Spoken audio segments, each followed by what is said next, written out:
Olá pessoal, sejam bem-vindos ao podcast Bioicos. Eu sou o Lucas Martins e hoje teremos mais um episódio do nosso quadro Entrevista com o Especialista. Estamos aqui com a bióloga doutora Francine Elias Pieira, também líder do Instituto Gelo na Bagagem, que vai contar um pouquinho para a gente sobre suas aventuras e sua pesquisa na Antártica. Seja bem-vinda, professora. Então, eu queria que você começasse se apresentando e falando sobre sua formação acadêmica. Olá, meu nome é Francine Elias Pieira, eu sou bióloga formada pela Universidade Mackenzie de São Paulo.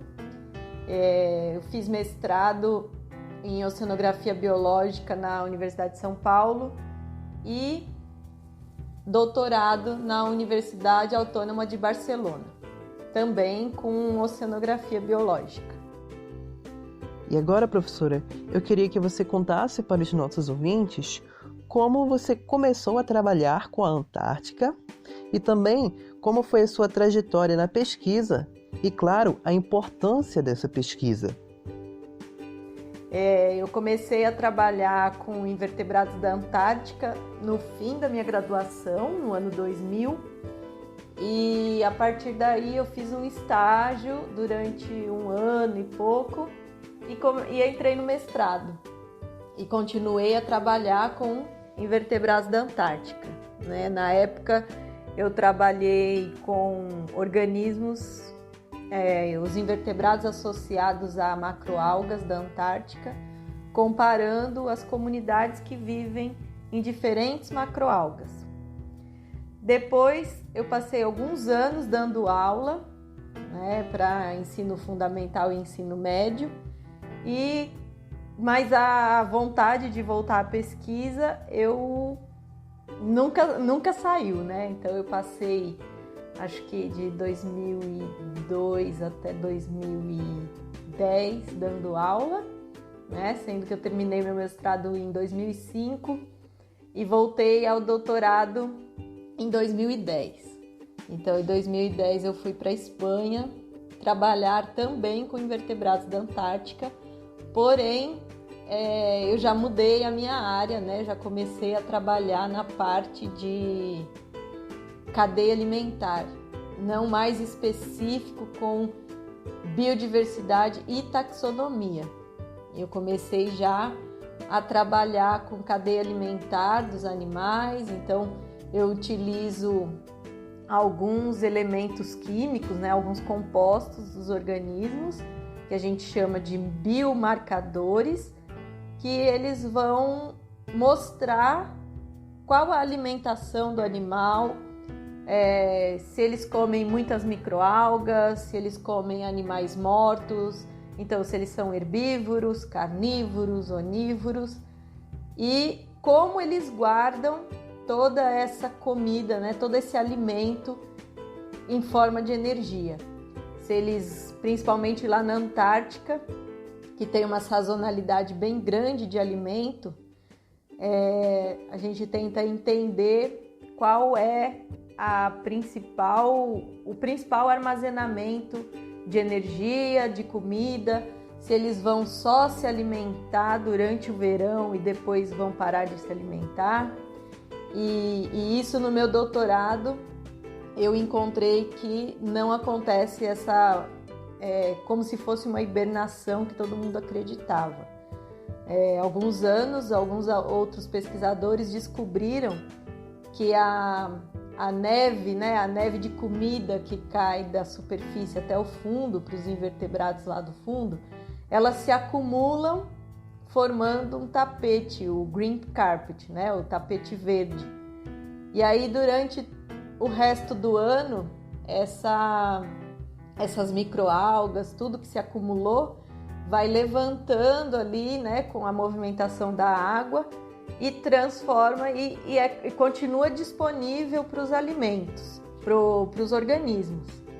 Então, os organismos, eles não só se alimentam no verão, eles continuam se alimentando desse green carpet que vai se ressuspender durante todo o ano. E aí, eles vão se alimentar, guardar essa energia maior, claro, né, na maior parte da alimentação, né, no começo do verão. E aí depois essa energia vai ser gasta também para reprodução e aos poucos eles continuam se alimentando e continuam ali guardando energia aos poucos para conseguir sobreviver, não que eles hibernam, tá?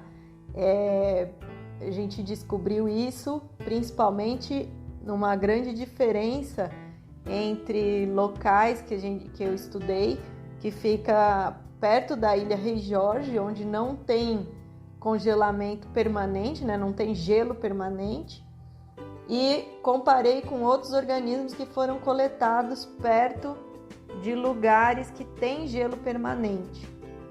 Tá? E aí eu fiz estudo também durante o verão, no fim do outono, só não tive coleta, né? Só não tive dados no inverno, que é muito mais difícil, principalmente para fazer coleta em alto mar, que foram os meus organismos foram coletados em alto mar.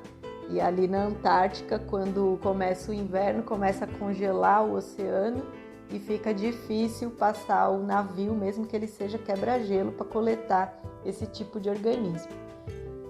Mas começo, meio do outono e verão, primavera, eu tenho dados e a gente pôde comparar para saber que eles não param mesmo de se alimentar.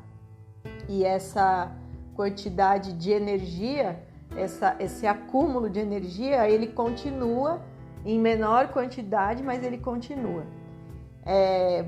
O que acontece também é que eu também comparei, né, um lugar que está sempre sem o gelo permanente, com lugares que tinham acabado de perder gelo. Então, tem um lugar na Península Antártica que se chama Larsen, que começou a descongelar, a perder esse gelo permanente em 1992. E a cada ano, assim, alguns anos, ela vem perdendo gelo, sendo que o último bloco de gelo gigante que se desprendeu de Larsen foi em 2017. O maior pedaço, assim, né, que foi solto era de mais ou menos 6.000 quilômetros quadrados. Então, quando acontece esse degelo, né, essa abertura, vai modificar toda a estrutura do ecossistema na parte de alimentação também. Então, se a gente pensar que na Antártica a gente tem os lugares que tem gelo permanente, então vai continuar do mesmo jeito sempre, seja verão ou inverno, e a gente tem lugares onde o gelo ele congela e descongela, congela e descongela. E nisso existem as microalgas, que quando congela, elas ficam presas no gelo. Quando descongelam, algumas microalgas caem até o fundo e as outras começam a se reproduzir, né? Então, essas que caem até o fundo viram alimento e cai alimento fresco para os organismos de fundo. Então, se a gente pensar que onde tem alimento fresco, nós vamos ter um tipo de organismo.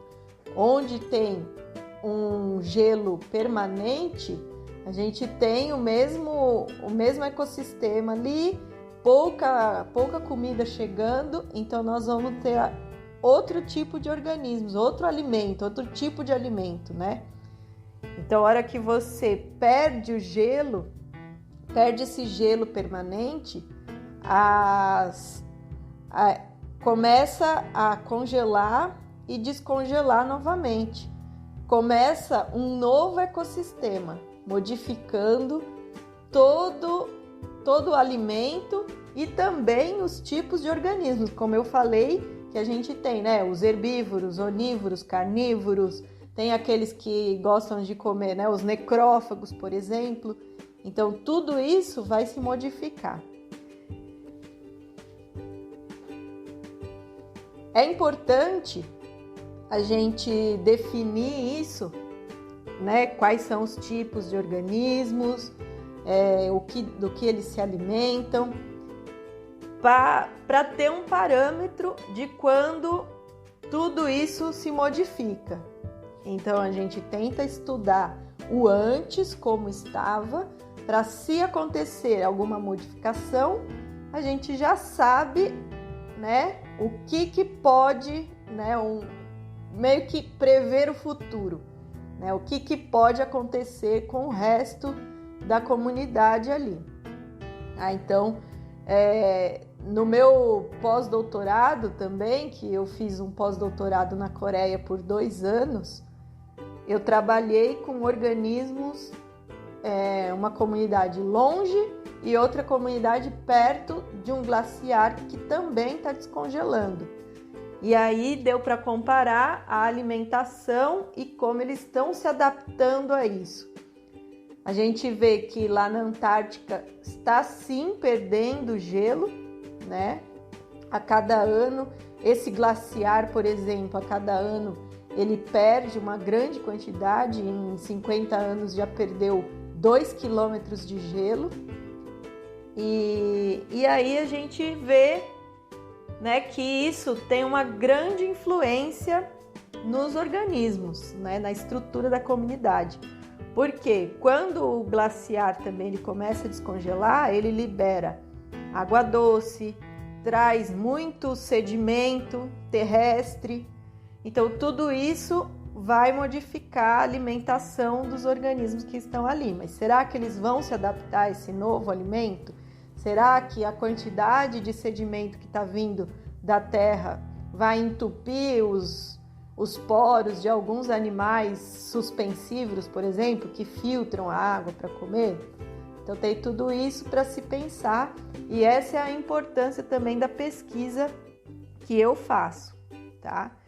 Isso daí é também, como a Antártica é um laboratório natural, a gente tem, como eu falei, um modelo que pode se aplicar em outros lugares para se saber o que pode acontecer se a gente tirar um alimento aqui ou tirar um determinado organismo daquela comunidade, qual vai ser a estrutura dela, qual vai ser a nova estrutura de comunidade ali.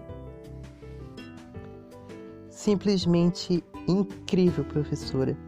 É um universo todo novo, o que as possibilidades que os invertebrados marinhos da Antártica estão trazendo para os pesquisadores e esse entendimento acerca das condições ambientais. Isso é muito legal. Mas como é que são feitas essas coletas de dados, as coletas dos organismos? E a gente utiliza para coletar, tem 2 maneiras principais, né? A gente fica ou na estação, que aí a gente precisa de bote e dos mergulhadores. Eles vão, mergulham, trazem os animais que a gente quer, fazem fotos, vídeos, né, do fundo do oceano. Ou a gente utiliza o navio, que aí a gente tem vários equipamentos para coletar os organismos lá no fundo, né? Como uma rede de arrasto ou um equipamento que se chama box cutter. Eles trazem esses equipamentos, trazem até o navio, e aí a gente precisa separar os animais do sedimento e tratar esses animais. Muitas vezes, para fazer esse trabalho de cadeia alimentar, de teia alimentar, a gente congela os animais e depois faz todo o tratamento para poder extrair aqueles compostos, aqueles biomarcadores que eu falei para vocês no começo. Agora, professora, com certeza é uma coisa que a maioria das pessoas gosta de saber, mas quais são os animais que você costuma ver com mais frequência na Antártica, tanto invertebrados como os vertebrados?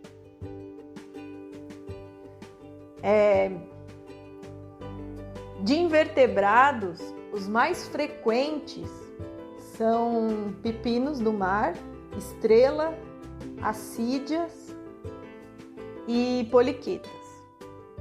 Agora, em terra, da fofofauna, a gente consegue ver muito pinguim, os três principais, né, os mais comuns, que são o pinguim antártico, o papua e o pinguim Adélie, tá? Então esses são bem frequentes perto da estação ou até mesmo no navio, né, que a gente passa em campos em oceano congelado, eles ficam em cima do gelo.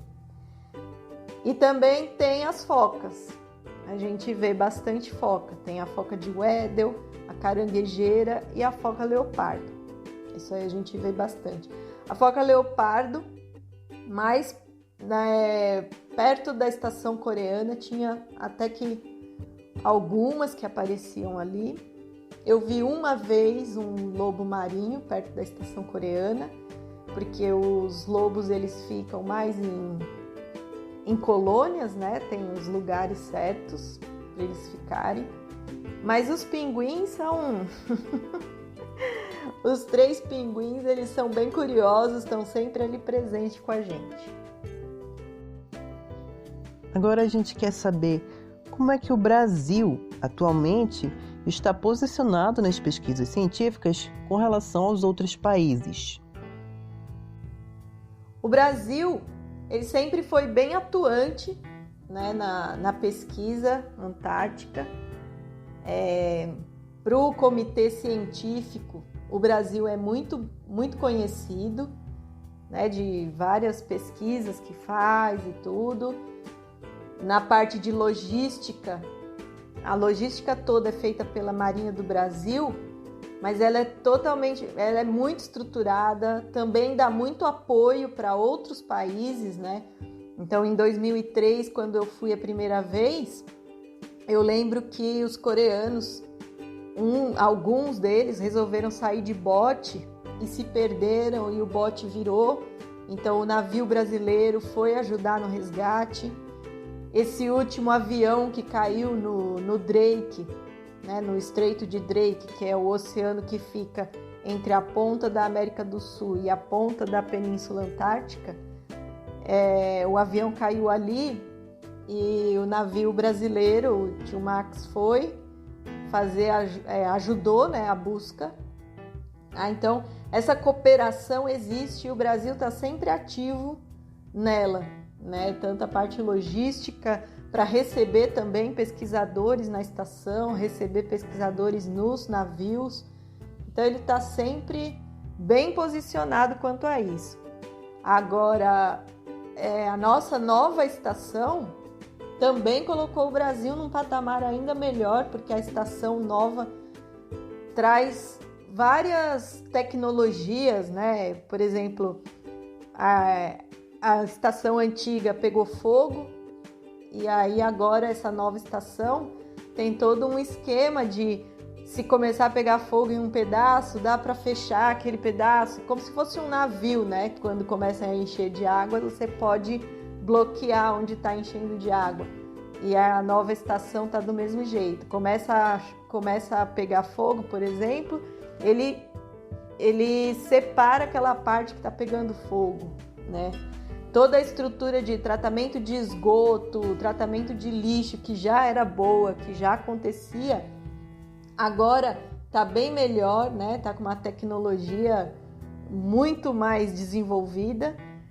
E a parte de geração de energia também, que a gente só tinha gerador a diesel, agora a gente tem energia eólica e energia solar. A gente falou tanto de Antártica, né, que parece tão distante, mas agora explique, professora, pra gente como é que o resultado dessas pesquisas na Antártica pode interferir na vida do brasileiro comum. As pesquisas na Antártica, elas ainda hoje, muitas delas são o que a gente chama de pesquisa pura. Primeiro, para a gente saber o que tem, depois para entender como que acontece tudo no ecossistema. Depois disso, a gente começa a aplicar, tanto em modelos, como eu falei no começo, para saber o que pode acontecer no futuro ou em outros lugares.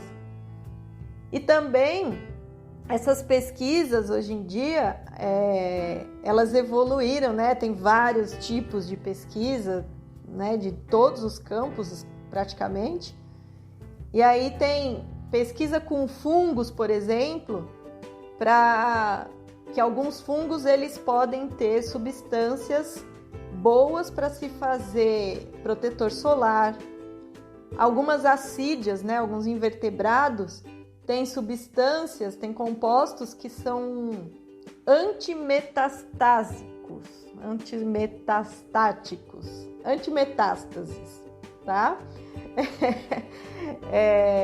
Então, né, na cura do câncer, tudo, então tem estudos com isso também. Fora que entender essa parte do congela e descongela do Oceano Antártico fez com que alguns pesquisadores que trabalham com essa parte de gelo e a parte física, né, oceanografia física, entendessem que esse congela e descongela do oceano forma a corrente marinha, né, a principal, né, que é a corrente marinha da Antártica mesmo. Ela sai dali do ambiente antártico e ela passa por vários locais e ela se bifurca. Uma parte delas chega até o Brasil. E nisso que chega até o Brasil, é uma água que se formou lá na Antártica, na superfície, cheia de microalgas e cheia de oxigênio. Então, quando essa corrente marinha ela se forma, ela vai até o fundo, né, e começa a sua caminhada até o Brasil, por exemplo. E aí, quando ela chega no Brasil, ela ressurge cheia de microalgas, cheia de nutrientes. É quando acontece um boom de fitoplâncton, depois de zooplâncton e um boom de peixes, que ocorre ali perto do Rio de Janeiro, né? Arraial do Cabo, Cabo Frio. Então tem essa influência da corrente marinha, de uma corrente marinha fria que vem da Antártica e vem cheia de alimento, por isso essa ressurgência, né, ela reaparece na superfície e aí enche de peixe, ajudando com que os pescadores tenham muito peixe para pescar e vender.